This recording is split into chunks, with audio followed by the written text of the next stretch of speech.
This is Talk of the Town, a weekly program featuring community events happening in and around Northeast Michigan, with your host, Nancy Smitham, and get the latest from Alpena Community College with Don McMaster.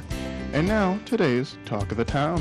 Good morning and welcome to Talk of the Town. My first guest today is Eric Magnus Eubanks, who is the director of Alpena County Library. Hi, Eric. Hello, Nancy. It's a long time no see. Long time no see, and I'm so glad you were able to come in. And I know that this is particularly a busy time of year for you. Not that there is any time that isn't, but summertime, just you really ramp up the programs and the activities. We ramp it up. You know, even if we didn't have the school calendar, we would know when school was out because the parents start calling. You know, school is out on Tuesday, and by Wednesday afternoon we get calls from parents trying to figure out what to do with the kids all summer. And you know, we have a lot of that taken care of for them. We had an excellent opening day earlier in the week. We had somewhere around 300 kids show up for that, and our registrations for summer book club. For summer book club, our registrations are up quite a bit from where we were this time last year, and it's always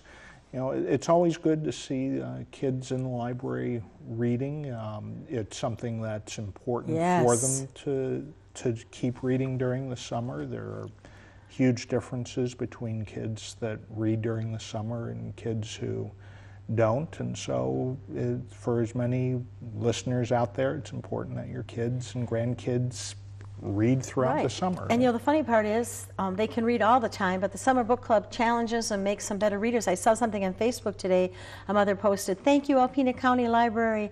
My kids are actually reading books and reporting on them, and they're so excited. Can't wait to read the next book." And that's what that's one of the big things that we're here for, is to be a resource for families, the kids and the parents to read together. And we think that's, it's a wonderful thing to see, and something that we feel is really important. One of the things that our program does is it gives a chance for kids to explore and find their own reading interest.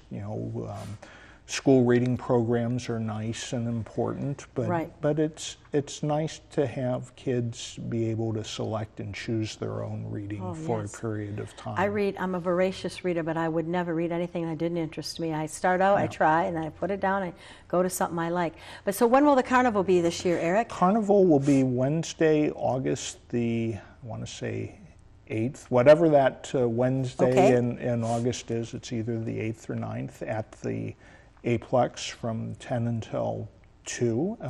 You have until that Monday to complete your reading, and it's never too early or never too late to sign up. So if you were on vacation last week and missed the opening day, well, you can still sign up until the carnival. Now you'll have to read a little bit faster, and the objective is to try to get the kids to read at least 15 books during the summer. Amazing. And some will get that done right on the first day, and others take their time about it, and either way is fine with us, as long as the kids reading throughout the summer. If it's a really young child, then they're allowed to have help from their parents or an older brother and sister, and we think that's something that really helps kids learn to read, is if there's an older brother or sister that's helping them. Well, that goes a long way. So they read the books, come in and report on, and then they get tokens. Well, they get tickets. Basically, one ticket per book read, and there are drawings for grand prizes, and at the carnival they'll get to spend the prize dollars they've earned on things. Now, reading is its own reward, but we have some extra special things for them, and the carnival at the Aplex, it's a whole lot of fun. We have some who try to race through each game as fast as they can, and then we have others that try to make the experience last either way is fine. But I've yet to see a kid that didn't like something at the carnival. And talking about things to like, you brought some more props with you today. First of all, the glasses for viewing the eclipse. Yes, so we have, courtesy of NASA, several hundred, if not more, glasses that were made for safe direct viewing of the solar eclipse on August the 29th. Okay. I mean, August the 21st, excuse me. We have a viewing party on the front lawn at City Hall that day, and you can get glasses from there. There are also ways that you can make a special viewer that we'll show you how to do it that day. But you can't watch the solar eclipse without protection for your eyes, and so these goggles look semi-cool now, but you can't. They're not 3D goggles. You can't drive with them. They almost block out the entire visible light, but you'll be able to safely view the eclipse through them. But you'll want something special in order to do that. We're taking part in a special program with NASA. We were one of 3 libraries in the state of Michigan selected to take part in this. But it was highly competitive. There were 70 libraries across the country, and as I said, only three in the state that were selected to do this. And we have a series of programs for kids ages 12 to 18 that are science-based programs.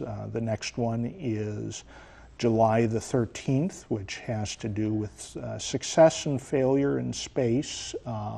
It's an engineering program. If things go well, kids will be able to design and make a solar-powered car and a solar-powered robot for this. We have other programs later in the through July and August. And for more information on that, just look at the library's Facebook page or our website at alpinalibrary.org or stop in. Right, we just don't have enough time to talk about everything always, but there are so many wonderful things going on, plus the usual thing, books and magazines and books on tapes and videos and the computer lab and the Michigan room and just blah, blah, blah. It's too many things to always remember, but just know the library's a place to be in the summer. We look forward to seeing you and your kids, and I think everyone, summer is a great time for reading, and this year's no different. Thank you very much, Eric. I'll be right back with Joe Rybacek, and we're going to talk about an upcoming film festival following these messages. Hi, welcome back. My last guest is Joe Rybacek, and we're here to talk about the upcoming film festival. Upcoming film festival? Hey. I didn't know anything about it. How exciting. Tell me about it. Sure. It's called the Sunrise 45 Film Festival. Sort of got the name from we're on the Sunrise side. Exactly. And 45th parallel and everything. So, so it's an independent film festival. We're currently accepting submissions of all kinds of films, whether it's documentary, narrative, experimental, animation, music videos, any kind of film really that people want to submit. And we've sort of put the word out there around Michigan, putting mostly just online and stuff right now. But actually, we've gotten quite a few submissions already. I think we've gotten about 40 film submissions so far. How exciting! So we're in the process of reviewing all of those. We've actually gotten a number from international films, a couple from France, Italy, Iran. So it's interesting. So now what the process is, you have a group of people and you'll screen the films and then pick out what you're going to show? Yep, we're going to pick out what we're going to show, and then once we find the films that we were going to actually be in the festival, then once those show in the festival, then there'll be jury awards and audience sort of participations as far as. So when and where is it going to be held? It will be held in Alpena, obviously, on August 18th, 19th, and 20th. Wow, that's upcoming. It's pretty close here, and we're going to have a few different venues. We're partnering with the Alpena Civic Theater. That will be one of our screening venues. The NOAA building, the Thunder Bay National Marine Sanctuary, will be the other, and Thunder Bay Theater. We're partnering with them too. Hey. So the idea is to kind of have it be a downtown walkable, bikeable festival. So where, you know, you can go from one venue, maybe go have lunch, then walk to the other venue, you know, eat somewhere around there. Perfect. And also we're talking to musicians about having live music happening downtown during that same, you know, the same weekend. I'm pretty sure the Fresh Palette is going to be doing an alleyway band and sort of a block party happening there. Okay. And yeah, so we're sort of, this is our first year, so we're going to see how it goes, but we're really excited about it, and I think it's going to be a great time. Well, it's a wonderful tie-in to tie in the local merchants and everyone, so everyone buys in. I know that other film festivals in other areas, that's what they do. They offer, you know, their downtown area venues a chance to offer specials or, you know, do something to bring people into their business, which is a great idea. Yeah, so we're hoping to do that, and we're talking to the area businesses right now about, you know, partnering with us in that way. And you know, we'll have a couple of weeks before the festival, we'll have our program out, and you'll get to, you know, take a look at all the movies that are going to be playing, and, you know, the different partnering organizations and partnering businesses downtown. So when will there be posters and things out and about to let people know all about this? Probably you're going to see that probably around the end of July. Okay. So because, you know, 18th, 19th, and 20th of August. So it's, yeah. So it's a little bit maybe just, you know, maybe a little bit rushed right this year. It's our first year, but I think it's good. I still think we're going to have a great turnout. Right. And how many people do you have on your committee? It's our Thunder Bay Film Society committee. We're the same ones that put on the Summer Movies by the Bay. Okay. So this is our first sort of event that's outside of the Summer Movies by the Bay that we're trying. And right now we've got about, depending on the time of year and everything, somewhere between 7 and 10 people on our committee. Amazing. And then we obviously partner with the Thunder Bay Arts Council as well and the other organizations, and we couldn't do it without their help. So what kind of help do you need from the community? We're looking for volunteers. Okay. Still definitely, you can go on our website, sunrise45.org. Okay. And we have a page, if you want to be a volunteer, you can contact us there. There's a little form to fill out what kind of volunteer work you're interested in. Also looking for sponsors, always looking for sponsors. Unfortunately, we need money to do all this, but it's, I think it'd be a great opportunity for sponsors to get their name out there and everything.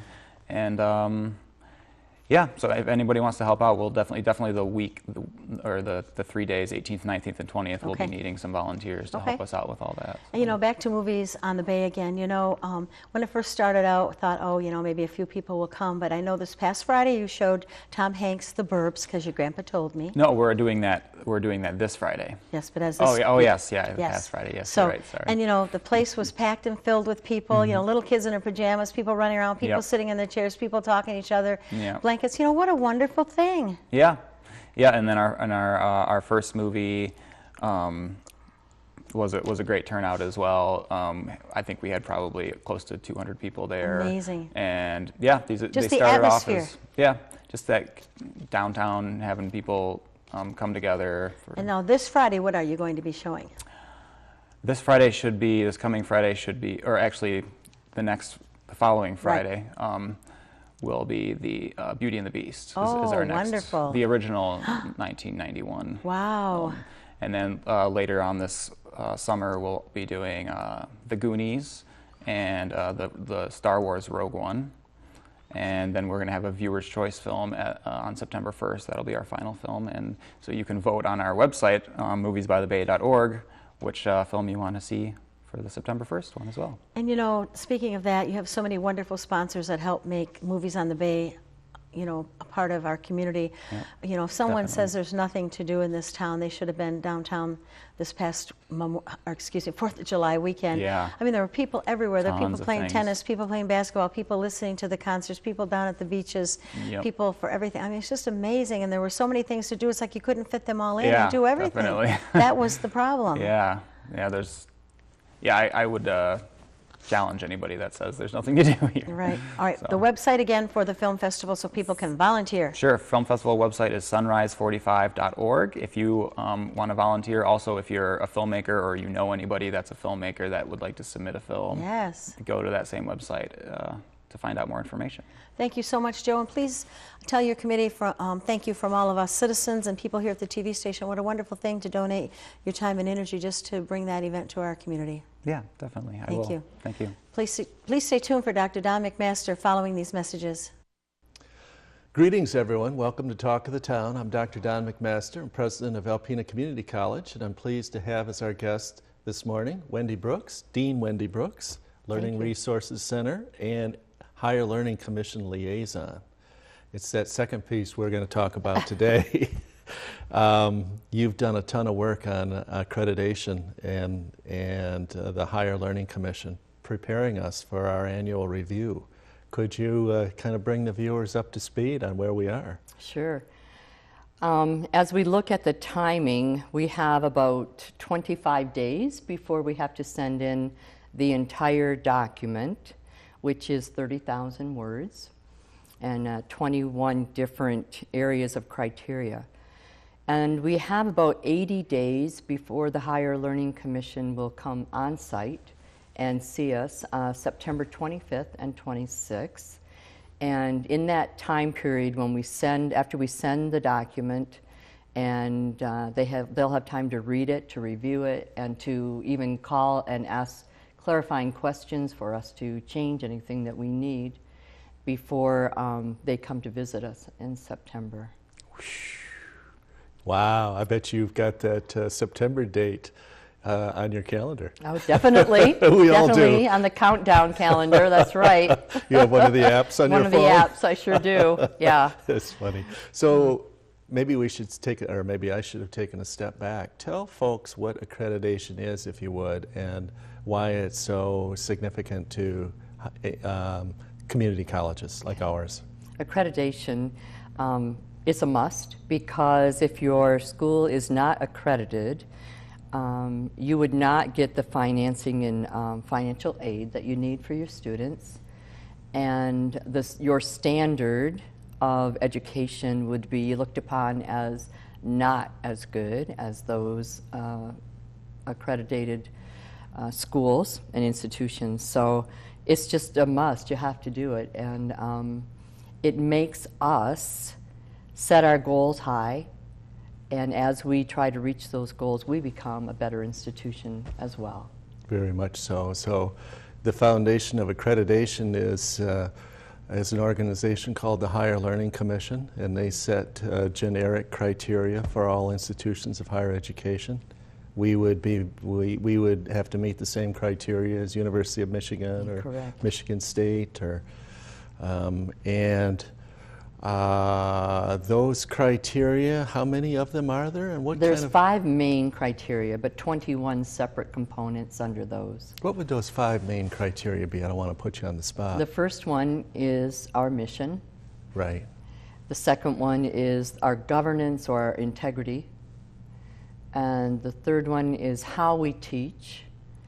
And then the fourth is how we evaluate what we're teaching.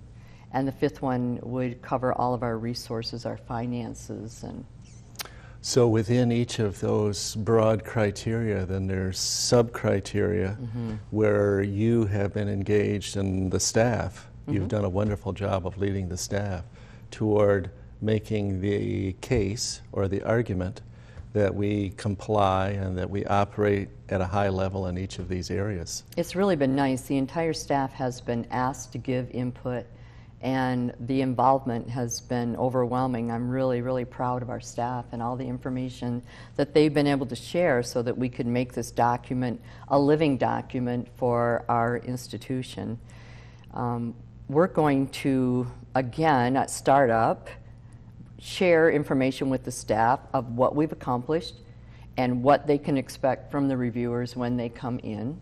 And then again, the Friday before the reviewers come in, we will again share that information and go over the documentation and what they can expect the reviewers to ask for as far as information, and who will be asked for what information. So I think that'll be really helpful. I think you're right. There's been a lot changed in the 10 years since we had to do this last. Many more things are electronic and links and that sort of thing. So that's been a big job for you. Yeah, learning the technology itself has been interesting, but it really makes it easier because the criteria is designed so that you have specifics that you need to enter for information.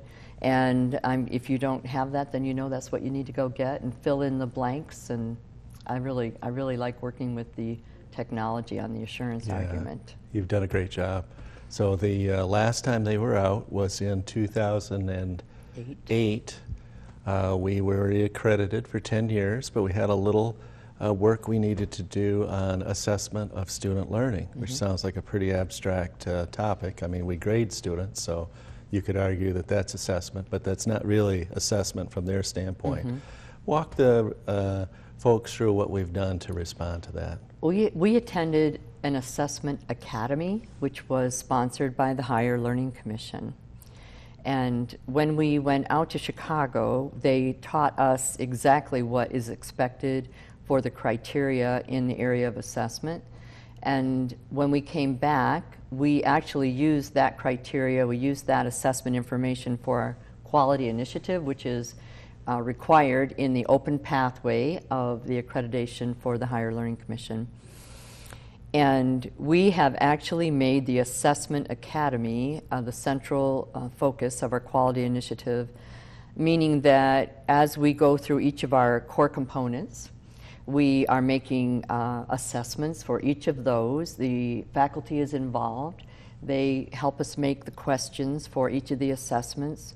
We give one assessment for one criteria each semester, and we are able to determine if the core components that we think are important for the students to learn are actually covered in the instruction. That's well described, because it's a very abstract concept, but you did it well. The notion is that grades are one level of instructor evaluation, but what gets taught is a deeper thing.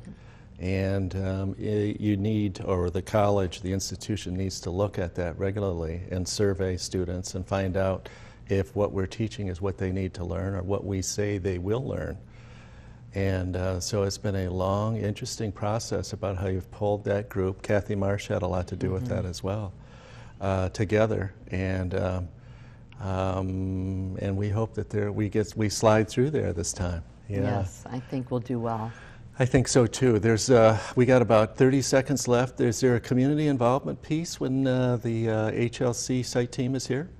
There's going to be that day that we give information. All the entire community will be welcome to come and join us and see what the expectations are from the Higher Learning Commission. So yes, they will definitely be welcome. They're a big part, Alpena Community College. Absolutely. Thank you, Wendy. Thanks for this huge effort you've done on behalf of the students in Alpena Community College. You're welcome. And thank you folks for watching Talk of the Town. We'll see you again next week. This has been Talk of the Town with your hosts, Nancy Smitham and Don McMaster.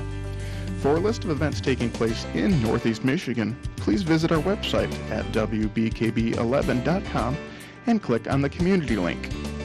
This has been a Thunder Bay Broadcasting Corporation production. The Talk of the Town furniture and set design are provided by Young Appliance Art Van Furniture on US 23 South in Alpena.